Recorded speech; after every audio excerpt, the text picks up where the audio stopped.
Welcome students. हमारा next topic 13.5 electromagnetic induction. Electromagnetic induction की शुरुआत इस तरह से है कि पहले हम लोग जानते हैं, इस चैप्टर की शुरुआत में मैंने आप लोगों को बताया था कि हेनरी ऑर्स्टेड नाम के पर्सन ने यह बताया था कि जब भी किसी वायर से करंट पास किया जाता है तो उसके आसपास मैग्नेटिक फील्ड डेवलप होता है।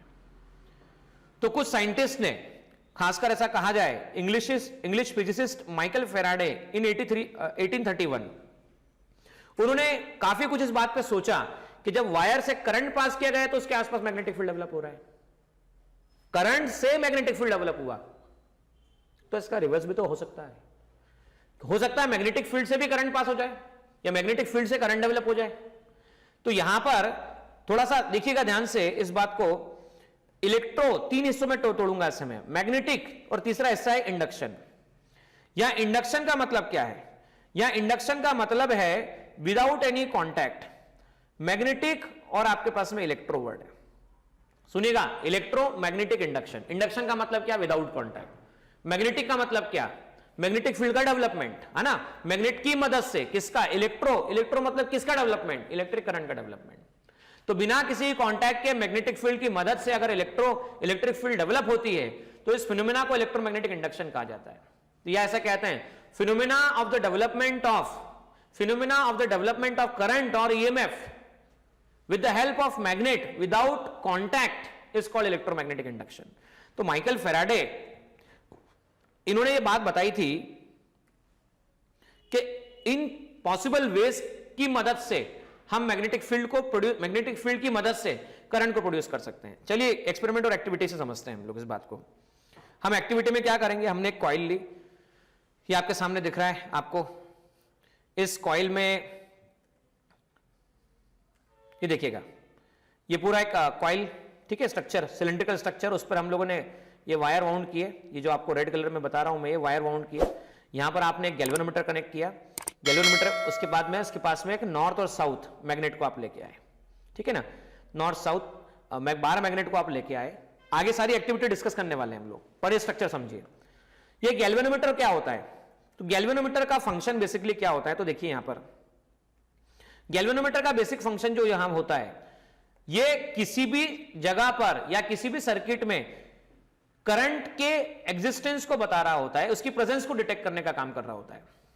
इसका देखो, ये जो सेंटर पॉइंट आपको दिख रहा है, ये सेंटर पॉइंट जो आपको दिख रहा है, ये है पॉइंटर 0।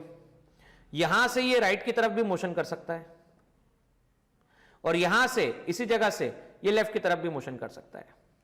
आप समझिएगा स्टूडेंट्स, ये रहा सेंट्रल पॉइंट, पॉइंटर से 0 बराबर। अब यहां से, इस जगह से ये पॉइंटर राइट साइड भी मोशन कर सकता है और इस जगह से ये पॉइंटर लेफ्ट साइड भी मोशन कर सकता है। तो पॉइंटर रीडिंग को बता रहा होता है। अगर मान लीजिए पॉइंटर राइट गया, ठीक है, तो करंट किसी एक पर्टिकुलर डायरेक्शन में होगा, और अगर पॉइंटर लेफ्ट गया तो करंट किसी पर्टिकुलर डायरेक्शन में होगा, लेकिन अपोजिट डायरेक्शन में होगा। मतलब इस डायरेक्शन में जहां पर डिफ्लेक्शन हुआ, उससे एग्जैक्टली अपोजिट डायरेक्शन में करंट फ्लो हो रहा होगा, ठीक है ना। तो हम क्या करेंगे? हम ये सारी एक्टिविटी परफॉर्म करने वाले हैं जो आपको बताई गई है।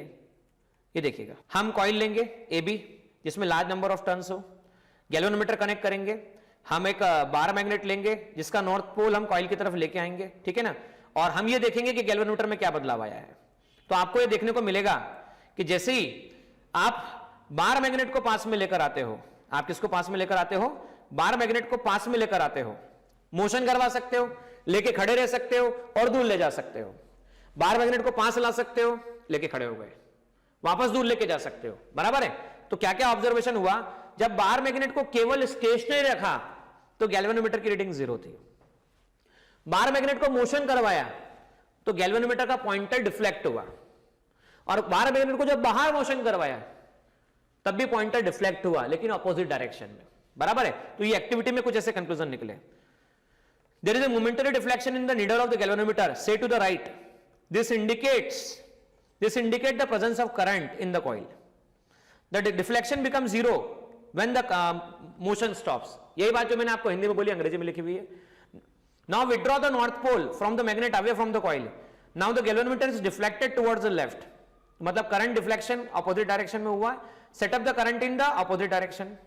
नाउ तीसरा केस था, place the magnet stationary near the point of coil, north pole towards the end of the coil B. मतलब वापस से वही वाली बात जो मैं कह रहा हूं आप लोगों को, आप नॉर्थ पोल लेकर खड़े हो गए तो कोई करंट नहीं मिला, ठीक है ना स्टूडेंट्स। तो ये ऑब्जर्वेशन मिला, तो इस ऑब्जर्वेशन से क्या फर्क पड़ा, हम इस ऑब्जर्वेशन से इस कंक्लूजन पे निकले कि अगर किसी सर्किट में क्या फ्लो होता है, अगर किसी सर्किट में करंट फ्लो होता है, वापस सुनना स्टूडेंट्स, अगर किसी सर्किट में क्या फ्लो होता है, करंट फ्लो होता है, मतलब आई फ्लो होता है, तो ये इसी ओम्स लॉ के हिसाब से याद करके देखिए, अगर किसी जगह पर पोटेंशियल डिफरेंस होता है तभी करंट फ्लो होता है, अगर कहीं पर पोटेंशियल डिफरेंस होता है तभी करंट फ्लो होता है, मतलब यहां पर हो ना हो ईएमएफ डेवलप हुआ है, हो ना हो पोटेंशियल डिफरेंस डेवलप हुआ है।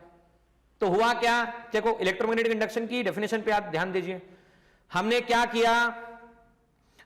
किया, हमने मैग्नेट कांटेक्ट में लाया, कांटेक्ट नहीं, कांटेक्ट मतलब डिस्टेंस पे रखा, इंडक्शन मतलब विदाउट कांटेक्ट के क्या डेवलपमेंट हुआ, इलेक्ट्रिसिटी का डेवलपमेंट हुआ, तो कौन सा फिनोमेना कहलाया, इलेक्ट्रोमैग्नेटिक इंडक्शन कहलाया। तो इस तरह से इलेक्ट्रोमैग्नेटिक इंडक्शन को माइकल फैराडे ने ये बात देकर बताया था, और ये एक और एक्सपेरिमेंट की मदद से माइकल फैराडे ने बताया था। इस केस में क्या हुआ, उन्होंने दो कॉइल लिया, एक कॉइल जिस कॉइल को सिलिंड्रिकल स्ट्रक्चर पे वाउंड कर दिया गया नंबर ऑफ टर्न्स, और दूसरी कॉइल जिसमें गैल्वेनोमीटर का कनेक्शन किया गया। पहली कॉइल जो आपको दिख रही है, ये कॉइल देखिए, इस कॉइल में एक सर्किट कनेक्ट किया गया जिसमें सेल लगाया गया जिसका ईएमएफ ई है, उसके बाद की कनेक्ट की गई, की कनेक्ट करने के बाद इसका ये वाला एंड भी कॉइल के साथ में कनेक्शन स्टेब्लिश किया गया, ठीक है ना स्टूडेंट्स। तो ये देखिए यहां से आप तक कनेक्शन स्टेब्लिश किया गया। अच्छा, जिस कॉइल में हमने करंट या पोटेंशियल डिफरेंस मेंटेन किया है, देखो जिस कॉइल में हमने सोर्स अप्लाई किया गया उसे प्राइमरी कॉइल नाम दिया गया, तो कॉइल 1 इज प्राइमरी कॉइल, और जिसमें हम ऑब्जर्वेशन देख रहे हैं उसे सेकेंडरी कॉइल कहा गया, बराबर।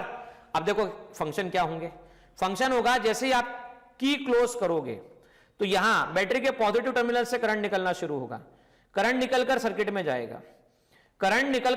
जाएगा, करंट स्टेब्लिश होना शुरू होगा, करंट पूरी कॉइल से फ्लो होता हुआ बाहर की तरफ निकलेगा। अब जब करंट बाहर निकलेगा, ठीक है ना बच्चों, तो करंट फिटअप हुआ, और जैसे ही आपने की क्लोज किया करंट बढ़ने के बाद क्या ऑब्जर्वेशन आता है कि कॉइल 2 में डिफ्लेक्शन ऑब्जर्व होता है, कॉइल 2 में क्या ऑब्जर्व होता है, डिफ्लेक्शन ऑब्जर्व होता है। लेकिन लंबे समय तक कॉइल कनेक्ट रही, वापस सुनना मैं क्या कह रहा हूं, लंबे समय तक कॉइल कनेक्ट रही, तो उस केस में कॉइल 1 में जो करंट फ्लो होता है वो कांस्टेंट करंट फ्लो होने लगता है। देखो पहले कनेक्ट किया, करंट बढ़ा, फिर कांस्टेंट हो गया करंट। अब जब करंट कांस्टेंट हुआ तो यहां पे जीरो डिफ्लेक्शन होता है, पॉइंटर जो होता है स्टूडेंट्स वो जीरो पर पॉइंट होता है। कनेक्शन किया तब जीरो पे नहीं था, पॉइंटर डिफ्लेक्ट हुआ, करंट कांस्टेंट हो गया तो पॉइंटर कांस्टेंट हो गया, जीरो पर आ गया, बराबर। और जैसे ही आपने की को हटाया, अच्छा की को हटाने पे क्या होगा भाई, की को हटाने पे सर्किट ओपन होगा, तो करंट पहले 0 से 2 एम्पियर गया, करंट पहले 0 से मान लो 2 एम्पियर गया, ओपन किया तो 2 एम्पियर से 0 पे आ जाएगा। अच्छा 2 से जैसे ही 0 पे आएगा मतलब करंट डिक्रीज हुआ, और जब करंट डिक्रीज हुआ तब भी पॉइंटर डिफ्लेक्ट हुआ, लेकिन इस बार अपोजिट डायरेक्शन में हुआ। तो इससे कंक्लूजन क्या निकला, इससे कंक्लूजन ये निकला कि प्राइमरी कॉइल, वो कॉइल जिसमें करंट या पोटेंशियल डिफरेंस मेंटेन किया गया, इसके कारण सेकेंडरी कॉइल में भी करंट ऑब्जर्व किया गया, और करंट ऑब्जर्व किया गया इसका मतलब ये कॉइल 1 का मैग्नेटिक फील्ड कॉइल 2 से लिंक हो रहा है। कॉइल 1 का कौन सा फील्ड, कॉइल 1 का कौन सा फील्ड, मैग्नेटिक फील्ड, किससे, कॉइल 2 से लिंक हो रहा है। ये एक्टिविटी नंबर 2 आप देख सकते हैं।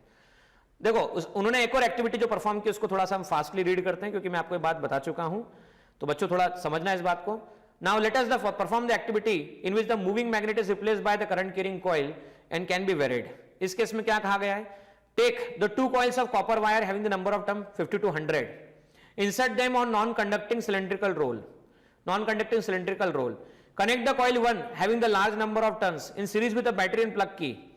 Now connect the coil 2 with the galvanometer as shown in the figure. वही बात जो मैंने हिंदी में बोली अंग्रेजी में कही गई है। प्लग इन द की, जैसे ही प्लग इन किया गया, observe the galvanometer is there is a deflection in the needle, बिल्कुल है डिफ्लेक्शन है। You will observe that needle galvanometer instantly jump to one side and just quickly return to 0. अच्छा quickly return to 0 क्यों, मैंने कहा था जैसे connection किया करंट बढ़ा, बढ़ के कांस्टेंट हुआ, कांस्टेंट हुआ मैग्नेटिक फील्ड कांस्टेंट हो गई, current constant magnetic field constant. Now you will observe the needle momentary moves but in the opposite direction. जब आपने in the opposite direction of the coil 2, तो आगे ये कहानी कही गई है. In this activity we observe as soon as the coil reach either steady और zero value the galvanometer in coil 2 show no deflection. तो नो डिफ्लेक्शन ना होना दो कंडीशन में, एक तो ओपन सर्किट हो जाता है तब, या फिर करंट कांस्टेंट होता है तब. From this observation we conclude the potential difference is induced in the coil 2 whenever there is electric current in the coil 1 is changing. या तो स्टार्ट हो रहा है या एंड हो रहा है. Coil 1 is called which called primary coil and coil 2 is called which called secondary coil. जैसे कि पहली वाली कॉइल में करंट बदलते हैं तो सेकंड वाली मैग्नेटिक फील्ड, सेकंड वाली कॉइल से मैग्नेटिक फील्ड चेंज होता है, और मैग्नेटिक फील्ड के चेंज होने से वहां पर करंट डेवलपमेंट होना शुरू होता है सेकेंडरी कॉइल में, जिसमें करंट डेवलपमेंट जो होता है ये बताता है कि वहां पे पोटेंशियल डिफरेंस डेवलप हुआ है. और इसी फिनोमेना को हमने किसका नाम दिया है? इलेक्ट्रोमैग्नेटिक इंडक्शन का नाम दिया है. ठीक है स्टूडेंट्स, तो इलेक्ट्रोमैग्नेटिक इंडक्शन, उम्मीद करता हूं कि basic introduction of electromagnetic induction आपको समझा होगा कि ये क्या होता है और ये किस तरह से.